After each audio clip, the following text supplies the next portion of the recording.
Hello everyone, welcome to the Anime Recap Media YouTube channel. Please like the video, subscribe to help our channel and enjoy this full video. As he walks along the corridor that day, he sees a dark place beside a house, and when he checks inside of it, he sees that there is a cursed demon there.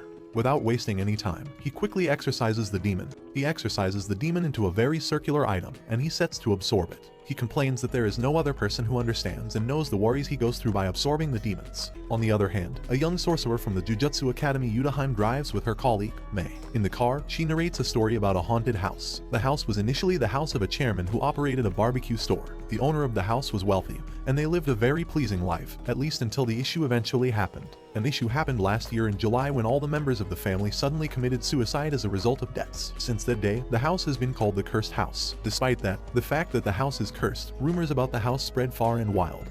And as a result, several people start visiting the cursed house. When people visit the house, they get missing. And as time goes on, several people get missing in the house, and the incident has caused the house to get more popular. Recently, 2 elementary school kids have been missing on their way from school. Their family members, relatives, and friends contact the police with the report that the kids may have been missing in that house. The police officers and the other people who had gone to the house to make their investigation, unfortunately, got missing too. Yutaheim tells Mei that it is as a result of that the Jujutsu community has contacted her so she can help them get to the root of the matter in the cursed house. Mei tells her that she understands too. She says that is the reason why she had charged the Jujutsu community enough for her efforts, and she had collected enough rewards. Yutaheim accuses her of exhorting them, but she insists that she didn't exhort them. Instead, they had a fair negotiation which she won. They arrive in front of the cursed house, and when they attempt to enter, Yutaheim tries to summon her magic barrier to protect them, but Mei tells her not to worry. She says she has checked the surrounding of the house, and there are no cursed spirits around the surrounding of the house, so it is better Yutaheim summons her protective barrier when they are already inside the house, and when she confirms that there is a cursed spirit. She gets to the door and she holds it. She sees that the door is very tight and says that it seems something is holding the door from opening. She eventually opens the door, and when she enters, she sees several garbage around the house. She confirms that the house is cursed and asks Yutaheim to summon the barrier. She walks inside, and she sees a flashlight. She brings out the light and gives it to Yutaheim, telling her that she should use the light to check around because she is the only one who needs it. After checking that room, she tells Yutaheim that she should go to the second floor and check the second floor if there is any curse there. Yutaheim is very reluctant to go. She fears that there may be something terrible on the second floor, and she complains to Mei that she can't go there alone.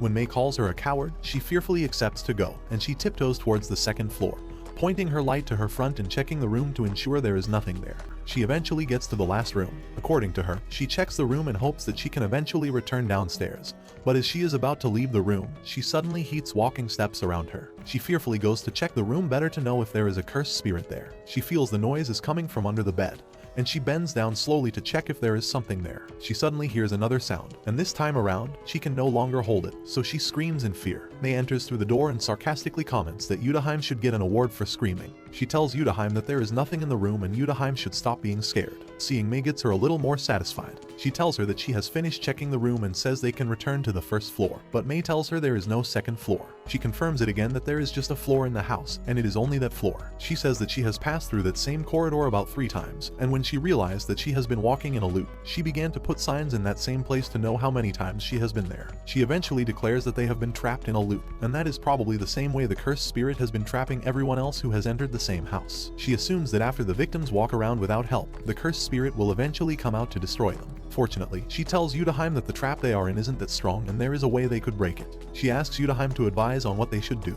and by using a description of the biscuits on the floor, Yutaheim describes that if they keep running on that corridor several times, they may break the curse and leave the trap. Mei tells her she got the answer 90% right, and when Yutaheim asks her where she got it wrong, she tells Yutaheim that for them to do that, they have to run in the opposite direction. That way, they will confuse the system and be able to break it. They conclude on the way to survive and start striving to survive. They start running in opposite directions, and eventually, Yutaheim breaks out of the building and falls down. The building falls on her, and she is eventually trapped under it. She is scared and afraid, and as she lies there thinking of what to do, Satoru Gojo, one of the students of the Jujutsu High School in the sophomore class, comes to meet her. Yutaheim and Mei are also students of the Jujutsu High School, and when Satoru sees her, he calls her without any honorifics. She gets angry at him, asking him not to call her without honorific again, and Mei also walks to the front of that place. Another student of the Jujutsu High School, Sugoro, joins them, and they all speak with Mei. Sugoro also jokes with Yutaheim, and the way they are speaking to her gets her more angry as she finds her way to stand up from where she is stuck. She eventually stands up, and she also sees another member of the Jujutsu High School, Shoko. She screams Shoko's name and runs to hug Shoko. She begs Shoko that she shouldn't behave to her the way the others are behaving and says that she is sure Shoko won't do that. May asks the students about the curtain, and they remember that they had forgotten to draw the curtain. They return to school, and they meet their teacher, Masamichi, who angrily asks them who has picked the curtain. They all know the person that has done that will be punished, and Satori suddenly raises his hands, saying that he will ensure he finds the person and draw the curtain. Masamichi immediately figures that it is Satori that has done it. He hits Satori on his head and warns the students to remember their duty. Instead of going about on their duty, the students go to play basketball. Satori complains that he doesn't know the reason they have to draw the curtain when it is not the case that the villagers can see the curtain. He says that the same way the villagers can't see the cursed spirit is the same way they can't see the curtain whether or not it is drawn, so there is no reason why they are disturbing themselves. Seguro corrects him that the same way they are helping the villagers fight and destroy the cursed spirit is the same way they must do things right. Satori calls the villagers weak and claims he doesn't know why they are protecting the weak. Seguro corrects him by saying society exists so the weak can be protected. He says the strong must be suppressed and the weak protected for a normal society to work. Satori continues his basketball and says he doesn't like speeches, so Seguro shouldn't give him speeches. They see that their teacher is coming. Shoko,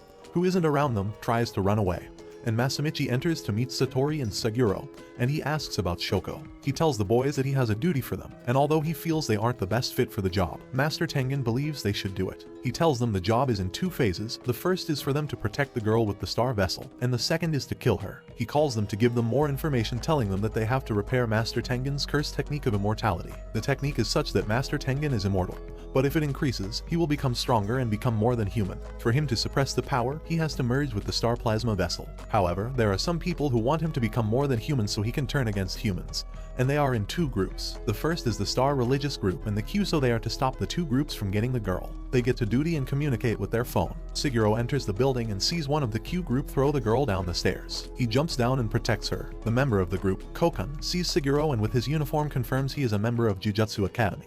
He asks Seguro to give him the girl, but Seguro refuses. Another member of the Q group, Bayer, attacks Satori with knives, but Satori blocks it. He goes to meet Satori, saying he has heard Satori fights well and what he did just now was impressive. On the other hand, a member of the Star Vessel Plasma Association meets with Zemin, now Fuseguro, and asks him to join their association, and Fuseguro accepts to join.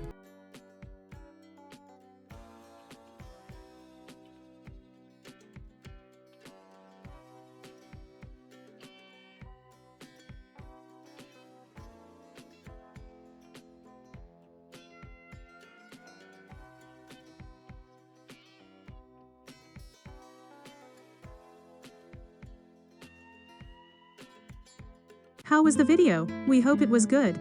If so, please check these videos. Also, please comment down your thoughts and your suggestions for future videos. If you haven't already, please consider subscribing now to show the support to our channel. We hope to see you soon with another video right in this channel. Have a nice day.